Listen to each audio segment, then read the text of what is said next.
Hi hello. ఇవాళ మా menu వచ్చేసి కోడిగుడ్లు కారం వేసి వేపుతున్నా. దానికి సంబంధించి కోడిగుడ్లు ఉడకేసుకుంటున్నాను. ఉడకేసిన తర్వాత ఉల్లిపాయలు కోసి పక్కన పెట్టాను. ఇక నూనె పోసి కోడిగుడ్లు వేపాలన్నమాట. ఇలా ఎర్రగా వచ్చేటంత వరకు వేపితే చాలా బాగుంటుంది కోడిగుడ్లు కారానికి. అలా వేపుకోవాలి.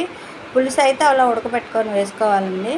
ఇదైతే వేపుకొని తీసి పక్కన పెట్టిన తర్వాత ఉల్లిపాయలు వేసి వేగనివ్వాలి. ఉప్పు కారం పసుపు వేసి వేగిన తర్వాత కోడిగుడ్లు వేయాలి.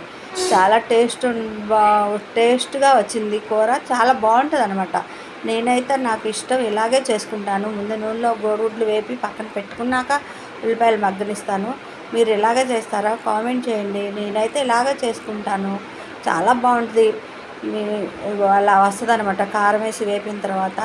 ఇంకో కూర వచ్చేసి బెండకాయ టమాటా. బెండకాయలు కూడా కోసి పక్కన పెట్టాను.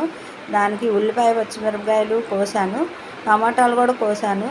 ఇవన్నీ పక్కన పెట్టుకున్నాక ఈ కూర కూడా వేద్దామని చెప్పి అది కూడా వేస్తున్నాను. ముందు ఉల్లిపాయలు వేగనిచ్చి కొంచెం అల్లం పేస్ట్ వేయాలి. వేగిన తర్వాత టమాటాలు వేయాలన్నమాట.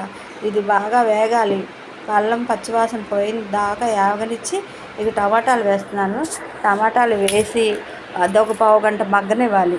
దానిలో ఉప్పు పసుపు వేయాలి. ఉప్పు పసుపు వేసి మగ్గనివ్వాలన్నమాట. ఇవన్నీ వేసి పావు గంట సేపు బాగా మగ్గనిచ్చేసాను. తర్వాత బెండకాయలు వేసాను.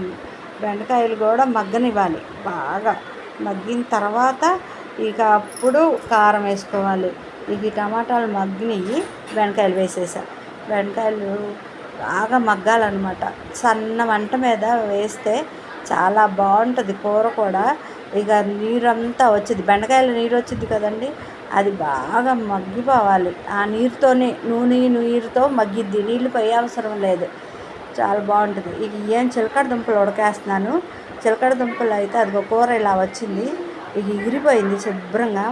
చిలకడ దుంపలు తెచ్చారు మా వారు. చిలకడ దుంపలేమో కొంచెం నెయ్యి వేసి ఆవిరి మీద ఉడకేయాలి.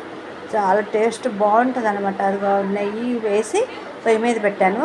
పైనేమో దాకలో నీళ్ళు పోసి పెట్టాలి. ఆవిరి మీద ఉడకేయాలి.